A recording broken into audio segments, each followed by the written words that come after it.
Hey YouTube, gonna do a VR for Silverbear Bushcraft. He's doing a 100 subscriber giveaway. It ends the end of October. He's giving away a nice little knife. To me it looks like a skinning knife. He wanted a VR of some of our bushcraft tools. Well, I've done reviews on some of my stuff.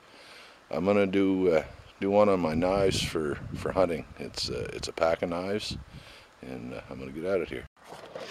Now, this here isn't a real expensive pack of knives. But it's got a lot of knives in it that you use for cleaning a deer or a moose.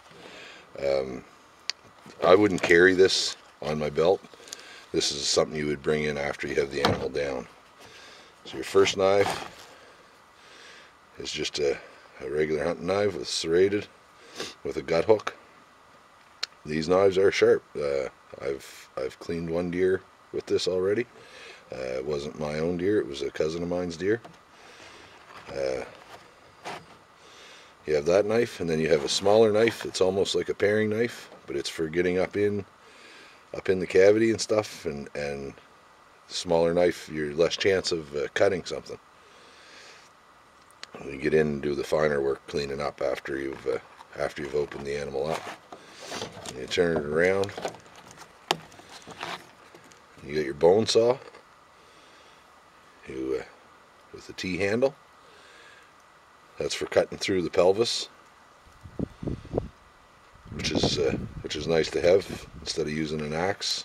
You can get a little bit more accurate with that as well. And then once you have your animal cleaned,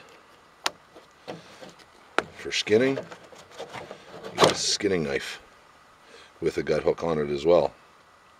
Now, if you see the shape of that is made for when you're skinning, taking the hide off the animal.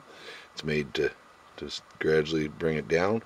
That's why it's got that shape. That's why I was saying that knife he's giving away looked to me like a skinning knife, or a skinner's knife, or whatever you call it. Now, I was on Crash Bushcraft's chat one night, and they get talking about skinning, what they use for skinning deer.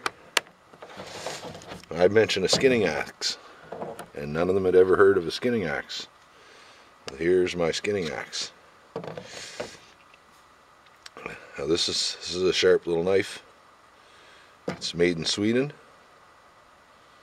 It's a Norkmark hunting skinning axe. Now for this, you can hold it back out at the handle. If you had used this as an axe, I wouldn't chop too much with this. I think you would break the tang out of it. But for skinning, you hold it more like that. And the Inuit have a tool like that, like this, that has a handle off it like this, and they hold it like that. And when they skin like that. I don't know if I'm even in view here, but that little axe, I've had this axe a long time. I've had this since I was 16 or 17 years old, I believe, when I first started hunting. My mother had bought it for me for Christmas one year. Anyway, there's a little VR for Silverbear Bushcraft. I hope you enjoyed it, and thanks for watching.